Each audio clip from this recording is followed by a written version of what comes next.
it's Maya King again. I'm back with my next YouTube video. Hopefully you've been following along on my journey. You saw the first video where I talked about why I decided to go natural and what that meant to me, and then the next video was around 10 tips for those who are looking to transition to natural hair. So I decided for the next video I'd like to talk today about determining your hair porosity and your curl pattern. So hopefully you'll enjoy today's video. If you do, please comment below. Let me know what you liked, maybe even what you didn't like. Your feedback is greatly appreciated. Also, like, subscribe, and tell your friends, and stay tuned.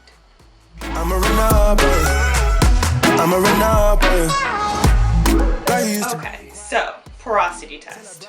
What is a porosity test, you might ask? This is a test to see how porous your hair strands are. So obviously a material that is more porous can absorb more moisture. Less porous resists moisture, right? And why do you need to know whether or not your hair, how porous your hair, what extreme it is? Is it high porous or low porous? You will basically know better how to moisturize your hair and maintain your hair. So I think that this is really important for you to know as you embark on your hair journey. So it's a very simple process. All you need is a bowl of water. I'm using a teacup with regular tap water, and just pull a few strands of hair from your head. You probably can pick it up off the floor like as they fall out, but for me I'd rather use what's in my head because I know that that was alive very recently. So I just pulled a few and they're kind of sitting around here gingerly from a few different areas of my scalp. And what you do is you take the hair, drop it in the bowl, and let it sit about 2 minutes before you determine the results. So now we'll switch to actually doing it. Okay, so to do the hair porosity test, you would just pull a strand of hair from your head. For the sake of this test, I'm using dry hair that's not freshly washed. So just pull a strand and drop it into a bowl of water. And you're gonna let it sit there for about, 2 to 4 minutes. Kind of watching what the hair does. And I'm trying to focus here so you guys can get an idea. And while we're waiting those 2 to 4 minutes, what I'm gonna do is, kind of talk to you a little bit about what we're trying to determine here. When you're doing a hair porosity test, the purpose of this is to determine basically how well your hair receives, absorbs, and maintains moisture. Hair that is high in porosity is hair that is easily frizzy, dry. It's not necessarily unhealthy hair, but it's typically hair that requires a lot more maintenance to keep your hair moisturized. If your hair is high porosity, you'll see this strand drop to the bottom of this bowl. So it's gonna, absorb water very, very quickly. If your hair is low porosity, it's just gonna sit here on the top and never really sink. So this hair type doesn't accept moisture too quickly. Basically, the pores of the hair shaft are closed. They're closed, it's smooth, it's not agitated. So you don't need to put heavy products on to moisturize the hair. So you wouldn't have to use too many heavy oils and things like that. You can use serums, humectants, sheen sprays, things like that will give your hair the moisture that it needs, just a little bit at a time. It's not begging for moisture all the time.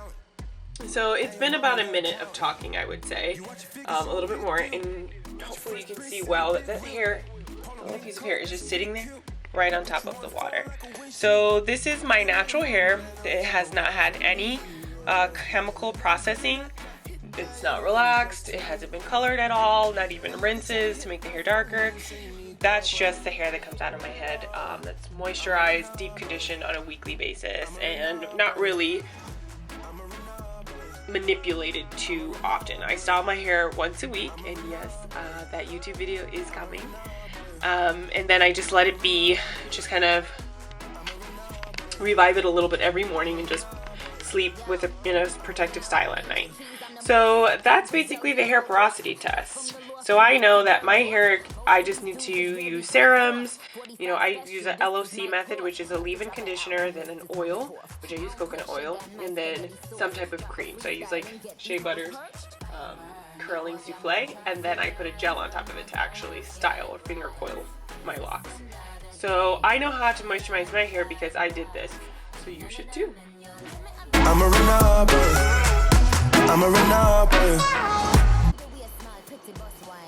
So now that we know how porous our hair is, or how porous my hair is at least, now we can talk about my hair texture. Why is it important for you to understand your individual hair texture?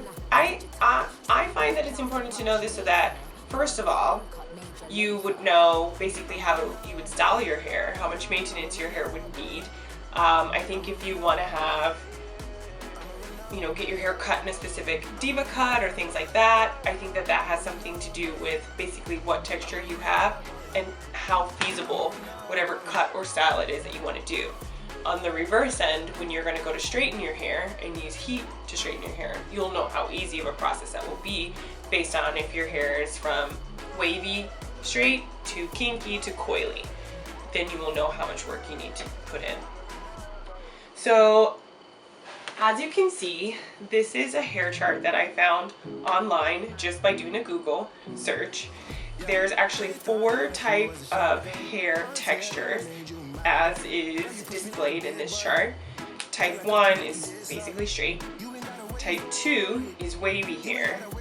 Type 3 is curly hair, or kinky hair. Sometimes it's referred to as kinky hair. And then type 4 is coily. Or coily hair is 3, kinky is 4. Basically from things that I'm reading, type 3 is, type 4, 3 into 4 is where you'd have the most shrinkage. So knowing this helps you know what type of things you can do to either stretch your curls, coils, kinks, and how to maintain your hairstyles, how your hair reacts when it's wet versus when you have product in it, how much product you should be putting in your hair to achieve whatever style you want. I'll show you now what my hair textures are. And I'll tell you that before you go around trying to categorize your hair, embrace whatever is individually in your head. I have done a little bit of research, and I think that what you find in your hair sometimes has a lot to do with your ancestry. I have found that I have quite a few different races represented just on my grandparents and then great-grandparents, and I think that that is why I have so many different textures within my hair. Now, full disclaimer, I am not a professional licensed cosmetologist by any means. This is not my full-time job, this is my hobby, and everything that I'm sharing with you in my video today is based off of my research and my personal experience. I'm not by any means the expert or the standard in this industry, and I decided to turn to YouTube and provide my feedback and experience because so many friends have come back to me, even strangers, asking me how do I do what I do and how do they figure out this and how do they figure out that, and this is why I'm doing my YouTube videos. So I'll show you the different hair textures that I found in my hair.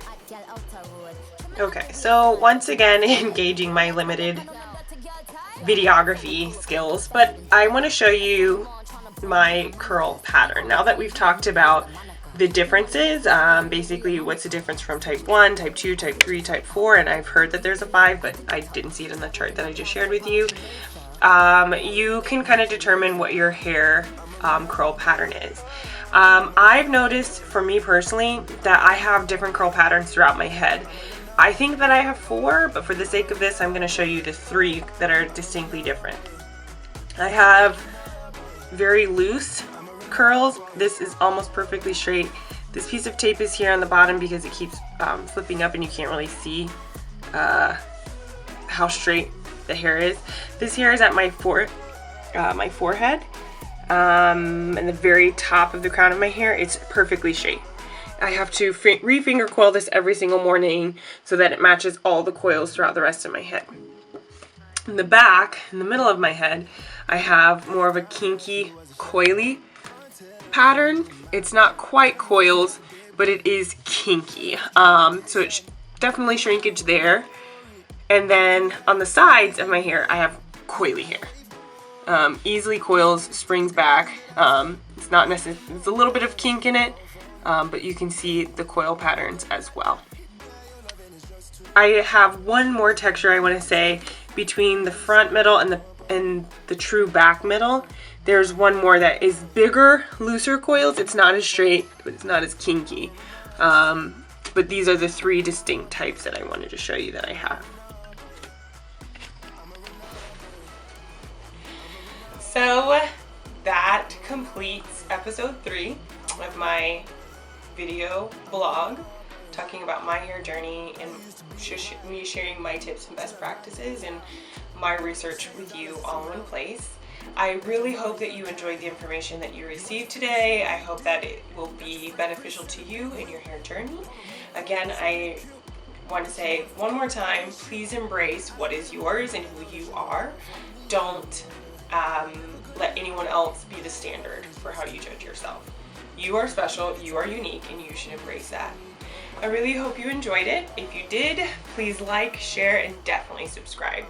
If you have any feedback for me, leave a comment below. Thanks, guys.